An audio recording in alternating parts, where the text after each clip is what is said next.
Kita beralih ke informasi lain, pemirsa. Badan Pemenangan Nasional Prabowo Sandi membantah adanya politik identitas dalam kampanye akbar di Stadion Gelora Bung Karno hari Minggu lalu. Bagi Capres petahana Jokowi, keberagaman, kebinekaan, dan inklusivitas perlu dikedepankan saat berkampanye.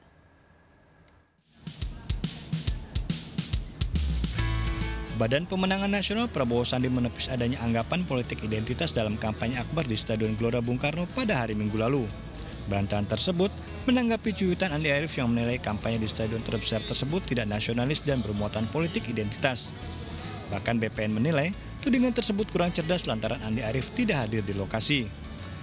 Kehadiran seluruh pimpinan partai koalisi juga menjadi bukti tidak adanya politik identitas dalam acara tersebut. Yang kedua, mulai setelah itu baru dimulai kampanye. Di dalam kampanye itu hadir tokoh-tokoh dari berbagai agama, sehingga dalam kampanye kemarin kan ada doa disampaikan oleh masing-masing agama gitu ya. Saya kira terjawablah itu. Kemudian kepartean pendukung, semua bendera partai pengusung berkibar semua gitu loh. Sementara itu, menanggapi surat terbuka Ketua Umum Partai Demokrat Susilo Bambang Yudhoyono, Jokowi sepakat untuk mengedepankan keberagaman, kebinekaan, serta inklusivitas dalam berkampanye.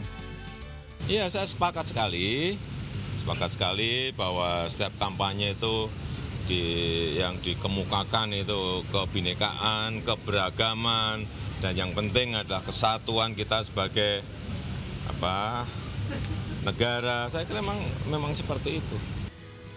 Sebelumnya, Ketua Umum Partai Demokrat Susilo Bambang Yudhoyono menyoroti kampanye Capres 02 di GBK beberapa waktu lalu.